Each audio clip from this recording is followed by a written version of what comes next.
gets really down on herself and she feels like she's not blonde enough, not pretty enough, or she's too frumpy. I think she's going to look worlds different. Hi, everyone. You're listening to more Girls Next Door. And today, I'll be recapping Season 1, Episode 8 of the Girls Next Door series entitled Midsummer Night's Dream. Between barely there costumes and celebrity cameos, we'll be connecting some fascinating dots with splashes of spilled tea. You don't want to miss it. Midsummer Night's Dream originally aired on October 2nd, 2005. As always, and before we tear into our favorite Y2K reality show, let's crack open the Y2K Nostalgia Vault. For today's historical reference, you tell me what comes to mind when I say the following collection of words: movie, marriage, secrets, garden boots, assassins. If you're thinking the 2005 blockbuster Mr. and Mrs. Smith, that's a bingo. The action comedy Mr. and Mrs. Smith exploded onto screens with a simple but irresistible premise. A bored suburban married couple discovers they're secretly elite assassins hired to kill each other. The film paired Brad Pitt and Angelina Jolie as John and Jane Smith, and their on-screen chemistry quickly became as talked about as the movie itself. At the time, Pitt was still married to Jennifer Aniston. But during filming, he and Jolie formed a close connection while shooting the movie's intense action scenes and famously flirtatious fight sequences. By the time the film premiered in June 2005, rumors were already swirling that the chemistry wasn't just acting. Pitt separated from Aniston earlier that year, and soon after, he and Jolie confirmed their relationship, launching the Hollywood power couple the media famously dubbed Brangelina. Ironically, a movie about a marriage trying to survive assassination attempts ended up launching one of the most talked about celebrity relationships of the Y2K era. Before we jump in, I want to ask you for your feedback on the More Girls Next Door podcast. If you are enjoying these recaps, don't neglect those buttons. Like, share, review, subscribe. It helps more nostalgic Y2K survivors find the show. And finally, if it's not too much trouble, I'd like to ask you to kick off those candies, hang up the trucker hat, and silence your sidekicks. Let's get into Midsummer Night's Dream. I came to Trashy today to get started on my Midsummer Night's Dream outfit. I have this idea in my mind for like a toga type costume. And then how long you want it, or actually how short you want it. It's probably more the case, right? Exactly. Okay. The Girls Next Door Episode 8 opens, and for the first time, we are not starting at the Playboy Mansion. Instead, we're following Bridget to a store called Trashy Lingerie, a Los Angeles boutique known for custom intimates and elaborate costume designs. And yes, despite the name sounding like the world's most honest Yelp review, Trashy Lingerie is actually a legitimate fashion institution in Hollywood. Bridget, in pigtails under a red bucket hat and matching tank top, is consulting with the Trashy Lingerie store manager about her Midsummer Night's Dream costume. I'm sure you've heard, but Hugh Hefner's annual Midsummer Night's Dream party was known as the most exclusive of Playboy Mansion events.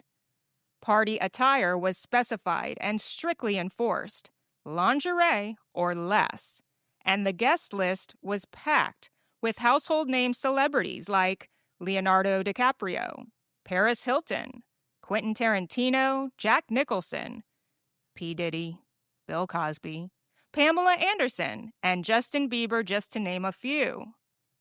The girls next door would plan ahead their outfits for the Midsummer Night's Dream party, and this year, Bridget has conceptualized a sexy toga ensemble. The talented Trashy Lingerie designers and tailors will take her idea from sketch to stitch, fitting the garment to Bridget's dimensions within a millimeter of fabric.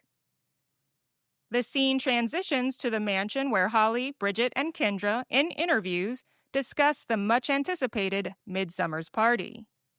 Bridget says it's the coolest party in Hollywood. Holly describes it as a modern-day Cinderella ball. I'm very excited because this is like one of my favorite parties because it's a celebration of the middle of summer, I think, or the end, whatever. Kendra verifies that the Midsummer Night's Dream party is a celebration of the middle of summer. Or was it the end? Or whatever. The details are a little fuzzy, but the enthusiasm is there. We learn how important decorations are to the outdoor event, and we see a time-lapse scene of mansion staff installing tents, tables, flowers, lighting, props, statues, artwork, etc., all around the mansion grounds. The result will be a Grecian-inspired spectacle, complete with ornate fountains and luscious floral backdrops. Back inside the mansion, the girls have a surprise for Bridget's sister Anastasia, and they all convene to announce to her that she will be getting a complete makeover for this year's Midsummer Night's Dream party. And sometimes I feel kind of bad for her because I can't include her in everything that we go and do. So hopefully that'll all change. I am so oh my God. For me? Are you kidding? I was so excited. Since Season 5 of The Girls Next Door includes a celebration of her 21st birthday, I'm estimating Anastasia's age at this point in the show to be around 17. Fresh-faced with youthful dimples and brown, naturally curly hair cropped at her shoulders, Anastasia comes across as sweet, shy, and quietly content to exist in the shadow of her sister's spotlight. But Bridget explains that Anastasia had been feeling a little dowdy lately, acutely aware of her surroundings consisting of perfectly sculpted nakedness, and especially during the girls' pictorial photo shoot. With the news that she will be the recipient of a head-to-toe Playmate-inspired makeover, and she will be joining her sister in style for the upcoming Midsummer's event, Anastasia reacts graciously with demure enthusiasm. The scene cuts to Kendra and her playmate pal Destiny Davis sitting at the dining table discussing diets, a convenient topic to follow up the body image issues which just came to light. Destiny, a self-proclaimed genius, explains that she's currently on a sleep diet, which, according to Destiny, means you simply sleep through the day and accidentally skip most meals. When you sleep for so long, you miss breakfast, you miss lunch, and there you go. You miss all the eating, and then you're skinny. Kendra questions the logic for approximately 3 seconds before deciding that skinny via sleeping actually does sound pretty genius. The first stop in Anastasia's makeover is the spa, where she and Bridget get facials, massages, and skin treatments. On the surface, it's a light pampering montage, but this scene matters less for what we see and more for what we hear. Specifically, the completely different ways Bridget and Anastasia talk about the experience. Bridget frames the makeover almost entirely in terms of appearance and transformation. She focuses on the upgrade hair extensions, professional makeup, polished styling. She presents it as a confidence boost, something that will make her sister feel prettier. In doing so, she positions herself as the benevolent big sister, proud of giving Anastasia a gift that she believes will fix something she thinks is lacking. Anastasia, meanwhile, couldn't be coming from a more different place. When she talks about the makeover, she barely mentions her looks at all. Instead, she says she's grateful for it because it gives her what she actually wants from spending the summer at the Playboy Mansion.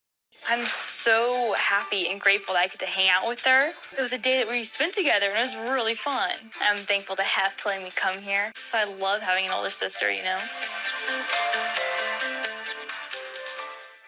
Time with her sister. That's it. Not glamour, not attention, not validation, just proximity, just togetherness. And honestly, it's quite a gut punch. If it's been a while since you've watched this episode, it's worth revisiting for this moment alone. A teenager casually delivering a pearl of wisdom while surrounded by rhinestones and lip gloss. Anastasia comes across as emotionally grounded, self-aware, and strangely immune to the status-obsessed environment she's been dropped into. Now here's where it gets even more interesting. Years later, when Bridget revisits this episode with Anastasia on Girls Next Level, she still doesn't fully seem to grasp what the makeover meant to her sister. Anastasia explains that her mansion experience wasn't the dreamy fantasy people might imagine. Bridget was busy with Playboy commitments and adult outings Anastasia couldn't attend, which meant Anastasia often found herself alone and lonely. And then there's this detail. Anastasia recalls that when she did get to tag along with Bridget on errands or outings, she was frequently hungry. Bridget didn't eat much during the day, and Anastasia, being quiet, polite, and eager not to complain, would just go along with it. So she'd sit there, stomach rumbling for hours, saying nothing. Let that sink in. It's such a small detail, but it says a lot. One sister is deeply immersed in dieting, image, and discipline. The other is quietly sacrificing her own needs just to stay close. If you're making the same connections I am, meet me in the comments to discuss further. I find the Bridget-Anastasia sister dichotomy at this point in the series simply fascinating. These two sisters are standing on opposite ends of the spectrum when it comes to priorities. Bridget measures care through enhancement, making someone prettier, more polished, more acceptable in the Playboy world. Anastasia measures care through presence, time, attention, shared experiences. So when it comes to the makeover, their intentions completely miss each other. Bridget wants her sister to feel beautiful. Anastasia just wants her sister. Back to the episode, and the girls leave the spa to do some shopping. Lingerie or less, remember? Anastasia must dress the part. Bridget continues to pat herself on the back for the makeover idea. I'm dying to see her in the full package at the best that she can be. Awesome makeup, awesome hair. I think she's gonna look worlds different. Oh my God. Okay. And I'm paraphrasing, but she says something like, she loves that she gets to make Anastasia like a princess. Poor Anastasia seems royally uncomfortable trying on lingerie for the camera.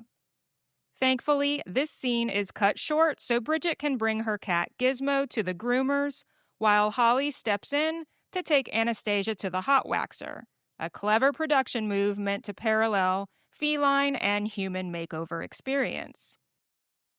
Before the next phase of Anastasia's transformation, which will be performed at a place called Pink Cheeks, Holly treats Anastasia to lunch.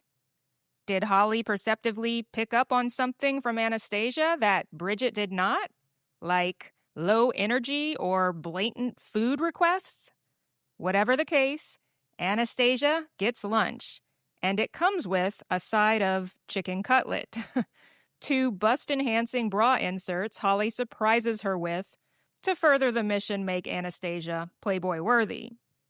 Again, embarrassment is written all over Anastasia's face when right there, sitting in a booth at Mel's Diner and at Holly's insistence, she's coaxed into trying on one of the inserts under her shirt. It's not necessarily raunchy or particularly distasteful. It's just unnecessary.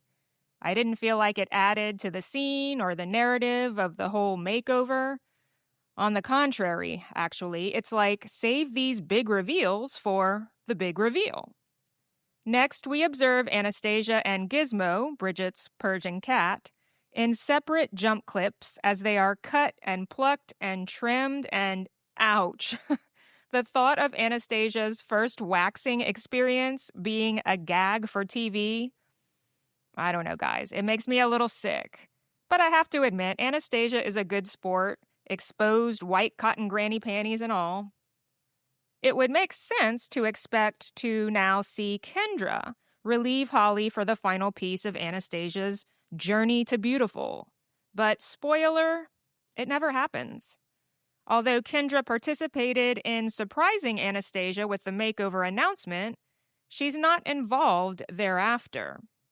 Later in the episode, it will be Bridget who chauffeurs her sister to and from her hair salon appointment. Before we get there, though, the episode pivots back to preparations for the Midsummer Night's Dream party. This is the biggest party of the year, so the guest list is pretty big and the attire is lingerie or less. I have 2 platforms for nude painted dancers. They're totally nude, but it looks like they're wearing clothing. You'll see, it's a great look. We're introduced to the Painted Girls, models hired for Playboy events who are literally airbrushed into their outfits. Artists spray on hyper-realistic lingerie designs, turning their bodies into walking illusions. It's peak Playboy and on brand. A few of the painted models are pulled aside for on-the-fly interviews or OTFs, and this is where we get the most unintentionally hilarious and genuine TV moment of the entire episode. In an accidental display of jamming her foot into her mouth, one of the models, all-natural Anika, exclaims, "I think everyone here has fake, big boobs but me." A record scratch sound effect signals her mistake, and she coyly looks into the camera, hand clasped over her mouth, and whispers to the videographer, "Did I just say fake?" It's awkward, it's unfiltered, it's funny, and it's sincerely charming. This is what happens when your cast isn't media trained, overcoached, or hyper-aware of how every sentence might be clipped, tweeted, and dissected. Anika just says what pops into her head and then realizes in real time that she probably shouldn't have. And honestly, moments like this are the soul of early reality TV, because this kind of authenticity doesn't last forever. Over time, the girls next door starts to change. As the girls' fame grows, so does their self-consciousness. They become more aware of public opinion, more cautious about headlines, more strategic about how they present themselves. Conversations get safer, reactions get more calculated, conflict starts to feel staged, and vulnerability gets replaced with branding. That's when reality slowly gives way to performance. So scenes like Anika's little verbal slip-up become rare, which is why this moment stands out so much. Yeah. I think everybody here is fake, big boobs but me. Let's be fake. Anika, girl, I see you. You showed up, said exactly what you were thinking, panicked immediately, and gave us one of the most genuine laughs of the episode. You were the perfect extra at exactly the right time, before reality TV learned how to polish itself into something far less real. The girl's hairstylist, Laurent, is getting his wax at Anastasia's girlish curly locks. In the final phase of her transformation from unassuming teenager to vixen bombshell, her hair is colored, clipped, straightened, and elongated with an abundance of now matching sandy blonde hair extensions. Though we already know Kendra has not bore any of the brunt or duties of the makeover, we do see her make an appearance at the salon, but it's for her own appointment. With the two sitting in adjacent salon chairs, the scene captures a brief exchange where Kendra reveals her midsummer outfit. She casually pulls a tassel out of her purse and does a little shimmy as she playfully places it over one breast. I really don't start planning my outfits until like a week ahead because whatever I put on, it's going to be hot. You know, you could wear 2 Band-Aids and a cork. This is my outfit. Post-salon, back at the mansion, and while Bridget and the girls complete their midsummer looks, Anastasia is kept away for maximum final reveal impact. Bridget, once again, reiterates how important appearance is to her, and of course to Hef, while simultaneously justifying the time, money, and effort that go into maintaining her quote-unquote product. As a woman watching this, I get it. Looking your best takes work. No explanation needed. But it does make me wonder if this is another early sign of Bridget's growing self-awareness, her attempt to get ahead of potential public backlash over her intense focus on beauty, perfection, and youth. Even at this stage, she seems conscious of how her priorities might be perceived and eager to frame them before anyone else does. There's also something quietly ironic about it all. While Bridget is working overtime to preserve a very specific image, her sister is walking around with effortless youth and authenticity, completely unaware of the power she holds just by being herself. Put that in your pipe and smoke it, huh?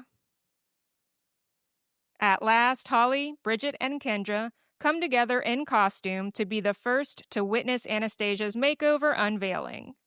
Bridget, in tiny toga, is giving playful Greek goddess. Holly, at the last minute, borrowed a beaded number from a designer boutique and its sexy sophistication. Kendra is serving the toppings for your ice cream sundae all night with tassel-covered breasts and cherry-patterned corset and thong set. Anastasia's makeover reveal doesn't disappoint. Just when the girls can't take the suspense any longer, she flings open Bridget's bedroom door, appearing angelically on the other side in a sexy but somehow appropriate white bra and coordinating sheer miniskirt. When Anastasia first walked in the door, I was like,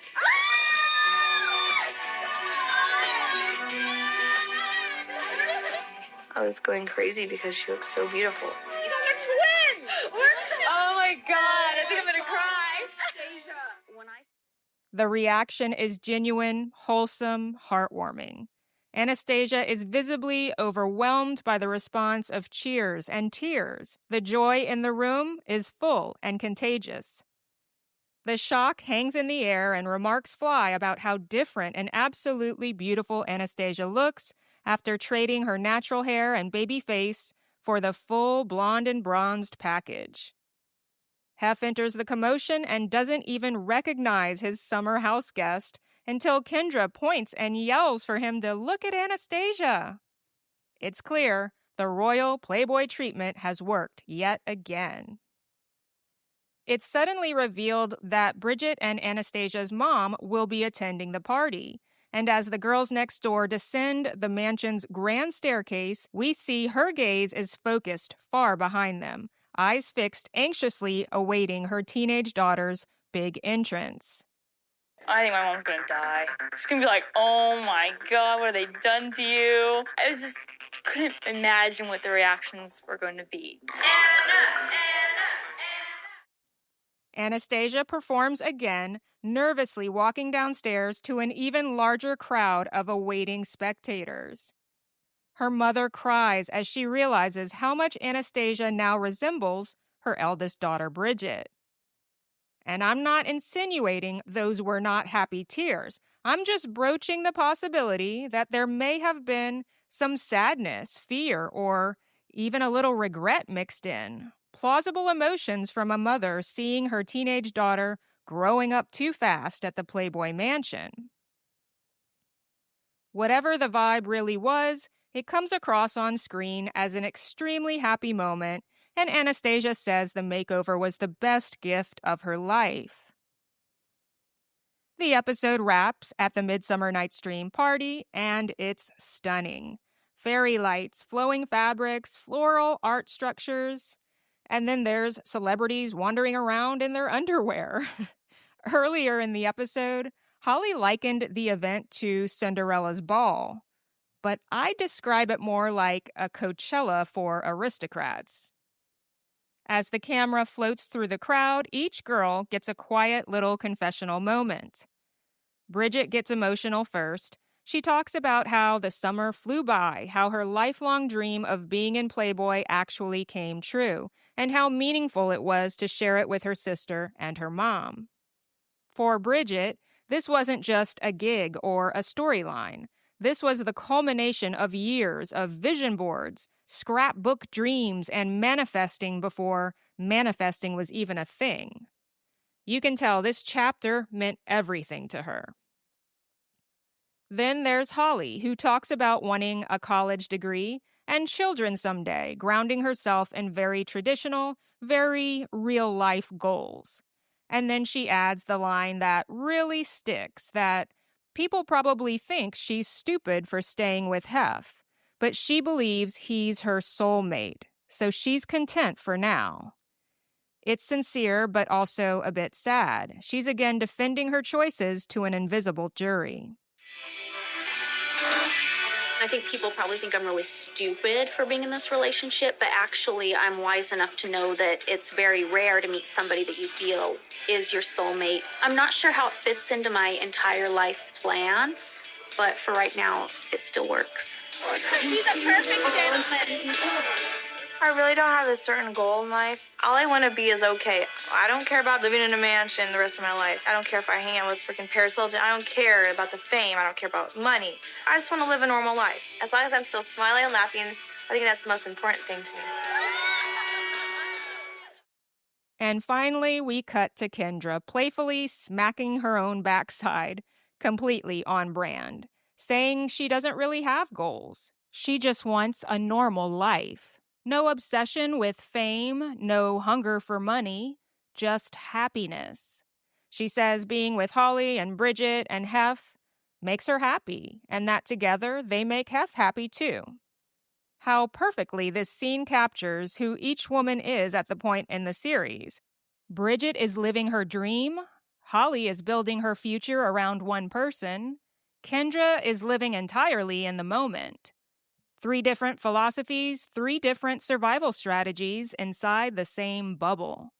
Looking back now, you can see how much of their later stories are foreshadowed right here.